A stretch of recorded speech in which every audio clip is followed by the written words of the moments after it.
Welcome. I'm Teresa Hollingsworth. I am the Director of Film and Traditional Arts at South Arts. And with me today is Maisie Crow, the Director of At the Ready. I did want to say that Maisie is an alum of the Southern Circuit program. She previously toured with us a few years ago with her film Jackson and has spent some time in the South working with us. I'm coming to you this afternoon from Atlanta, Georgia. And Maisie, can you tell us where you are today? I'm at home in Marfa, Texas. Wonderful. Well, thank you for being with us.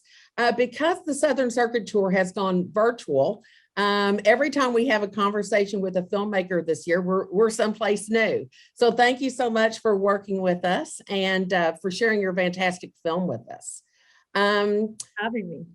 I want to say, first of all, I want to thank you for your time today. I also would be remiss if I did not mention the support we receive from the National Endowment for the Arts, and their support helps make the Southern Circuit Tour happen. So a big thank you to the NEA. And I'm going to jump in with some questions, and we're going to just have a conversation for the next few minutes. Sounds good. All right, Maisie, can you tell me a little bit about why you even made this film? How did it come to be? Sure. So I'm from Texas originally, and I moved back to Texas in 2016.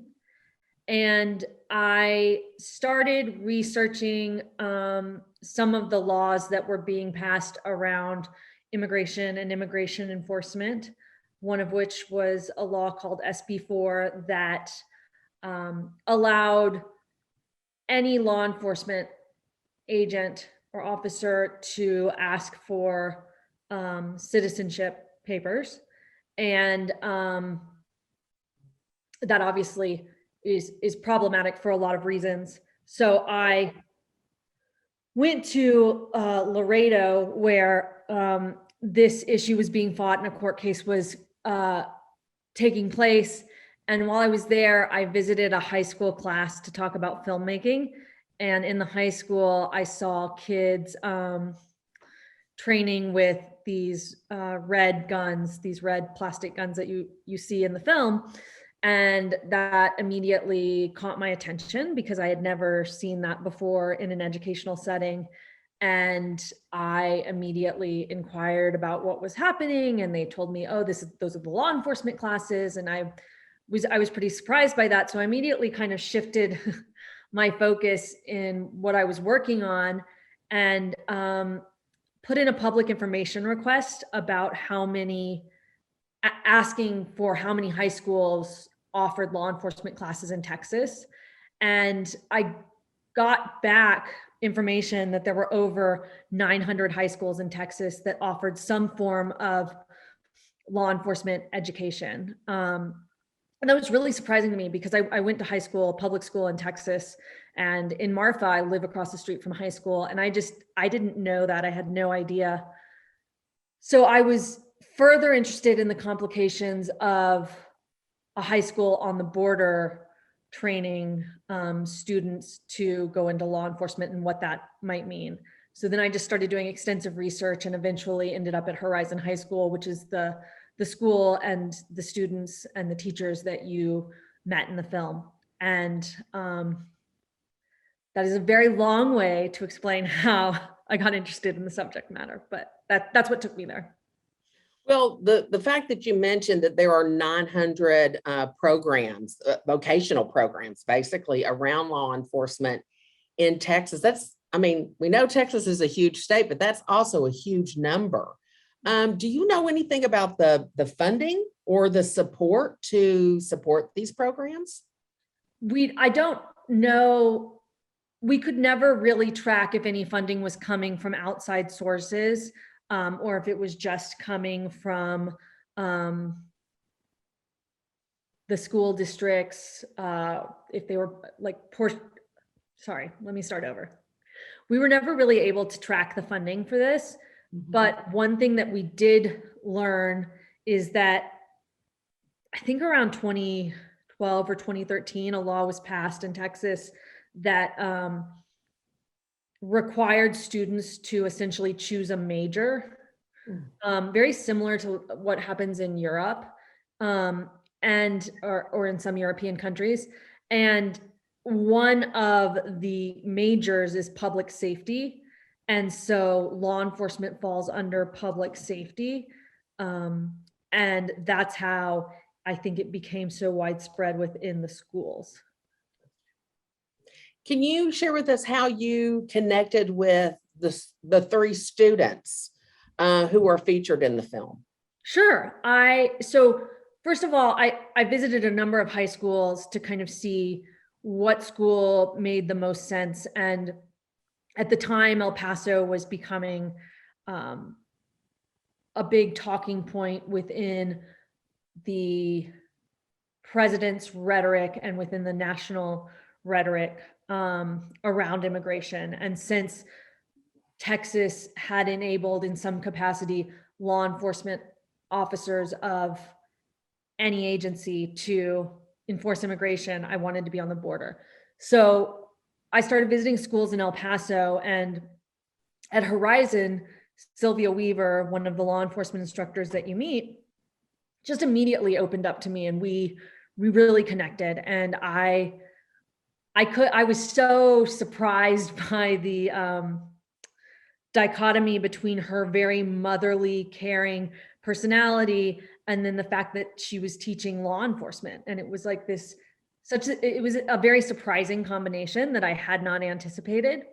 So I started visiting her classes and just talking with different students, and spent a lot of time meeting a number of students, but really wanted to focus on working with students that were not only willing to be open and communicate how they were feeling, but I wanted to work with students that just weren't like so super indoctrinated into the culture that they weren't still questioning some of the things that they were learning. And so, I think the first student I started filming was Christina, and the first time we ever sat down and started talking, she immediately had these inherent conflicts that she was aware of like her parents coming here wanting a better life, and yet she's cutting off people's dreams. And what does that mean? This is such a good job, it pays me so well, but like I might be stopping other people from getting a job like I'm taking. And that's a lot for anyone to wrestle with, but especially a teenager. And so all three of the teenagers that I ended up filming had those kind of internal conflicts, which is why, and not only had the internal conflicts, but were willing to discuss them and like really go there. And I think that takes a tremendous amount of self-respect and self-confidence and awareness that I don't know, to me, it was like so surprising to meet three like so mature teenagers that like were wrestling with questions that like a lot of adults maybe can't even like wrestle with. Like they're just like amazing human beings. And so I naturally gravitated towards them. Well, and they were also, I felt as a viewer, they were also very open about allowing themselves to be vulnerable in front of a camera, knowing that perhaps other people would be seeing this, their classmates, people in the community, that sort of thing. So I thought it was really special that you had this bond with the students, and obviously a level of trust. How did you, I'm assuming all of these three young people, Cesar, Christina, and now Mason, that they were under 18 and you had to get permission from their parents for them to be involved in the project. Can you tell us how you navigated that situation? Sure. Situations? Well, with Christina and Cesar, it was much easier because they had very close relationships with their parents. And so, I explained the project to the parents and they were open and on board. You know, I spent a lot of time, and you really, I think you get to know Cesar's mom and a little bit his dad, and then Christina's parents. I mean, it's so, you know, so much footage ends up on the cutting room floor, but the amount of time I spent with their families, it was so much. They gave so much time to this film and this project. And so we were constantly talking about what the film was about and how it was evolving and how it was changing. And they were always very open to it. And then with Mason's father, he, you know, allowed Mason to be part of it, but Mason, and he signed a release form, but Mason, since I've known Mason, has been a very independent person, and even in high school really took care of himself more than being taken care of by his parents. So it was really a decision that he made, and I felt like I had to pay particular attention to that because he was a minor and he was having to really make these decisions. So when he, in the film, he at the time comes out as gay, and that was a very long conversation, really up until the latter part of the editing, just making sure that Mason was okay with revealing that part of his story. And it was obviously an evolving process for him, because then he came out as trans, and he didn't come out as trans until well into COVID and well into like the end of the edit. And it was a really tough time for COVID in Texas, and Mason was living in San Antonio, and Mason was being very cautious. And so we decided it was better not to go film with him, but we wanted his transition to be acknowledged in the film. And so it was really a group decision with me, Mason, the editor, and the producers, Abby and Hillary, to like have this discussion and all figure out how to do it. And so Mason was a very big part of like, okay, we don't want to film Mason during COVID, but we want to show the transition. Here's how we're going to do it. How long actually did you film? I filmed from the spring of 2018 until the fall of 2020. Okay. And were the 3 students, were they involved any as far as the editing process was concerned, as far as part of the storytelling? No, they were not part of the editing process, but you know, with all of my work, I always share the film with them before I ever show it publicly. And they were always, you know, anytime there were like questions or wanting to make sure I was telling the story in the right way, I would constantly be texting or calling during the edit process to make sure I hadn't misinterpreted something. You know, when you started the film, did you have in mind the story that you thought you were going to be telling? And if it is different than what you had originally planned, how did you know, and at what point did you know, oh, we're going in a different direction here? I don't know. I mean, I think that I really go into any story in a very open manner. Like I am aware of the topic matter that I'm covering, but then I really work towards finding the right individuals to be in the story. And then I really let their trajectory dictate the narrative of the film. So I don't really know that I think the one big thing that surprised me was 2 things: how emotional one of the teachers was and how vulnerable he was, because I really had anticipated that the film was really going to focus on these 3 students, and it did. But then Mr. Jimenez really allowed himself to dig into some of his emotions on camera. And so I found that very compelling, and I was surprised by that. And then I was really surprised by some of the classroom discussions and had not anticipated putting so much attention on what was happening under that presidential administration. But I thought that it was very interesting because, as we saw in the most recent presidential elections, people reacted in this kind of wild way to the way the Latino vote went. People were very surprised.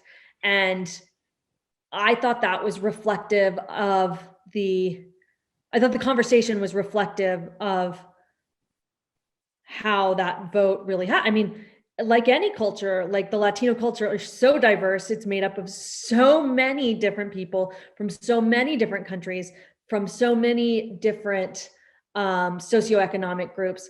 From it's its own kind of melting pot. And so, like, to assume that the Latino community is a monolith and is going to vote that way, it was very surprising to me that people reacted that way. And we were still finishing the edit of the film when the election happened in November. So, like, we definitely leaned into that and those classroom discussions a little more because we felt like that was very reflective of what was happening at the time. You know, when there's so much discussion happening about what can be taught in schools, what should or should not be taught in schools, I thought it was very refreshing to see these teachers, instructors, letting students share their opinions and their thoughts about things, whether they agreed with one another or with their instructor. But just to have that opportunity to share in a safe space, and people could disagree if they disagreed. Did you have other conversations with some of the other students that were a part of the law enforcement teams? Yeah, The teams and in the classes?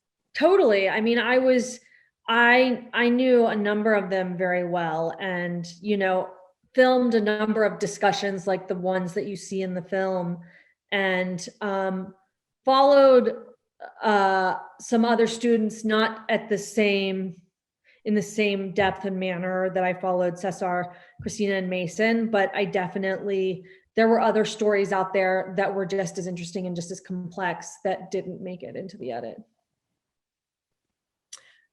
Well, I was wondering if you could share with us, were you able to take the film and show it to the students and faculty of Horizon High School or to the El Paso community, the larger community? So the film premiered at Sundance 2021, so at the height of COVID, which was, so it was virtual, but it was really cool because so many people from El Paso got to be part of the premiere and see it and, you know, buy tickets.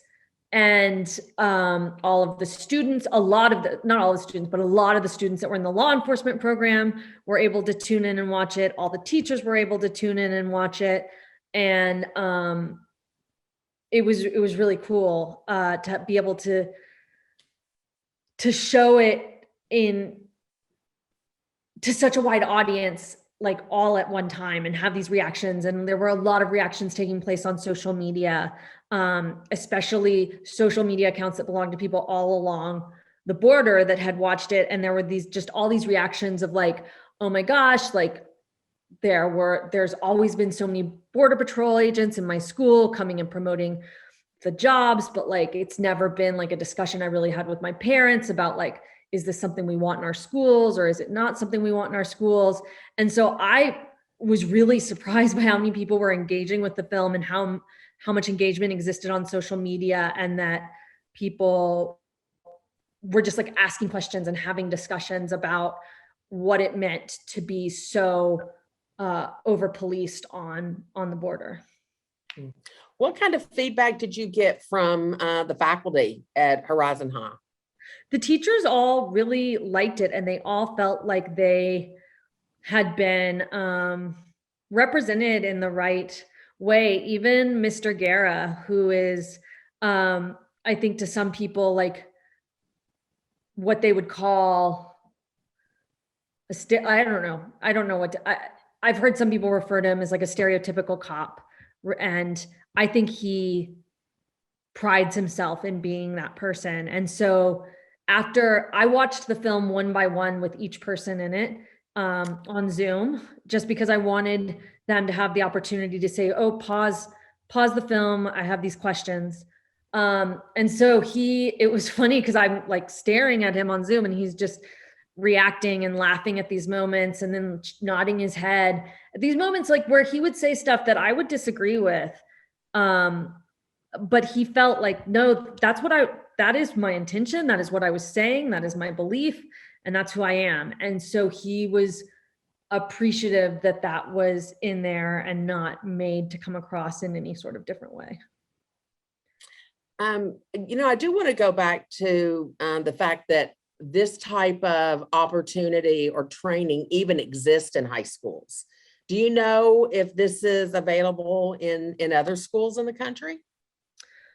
I don't, yeah, I mean, yes and no.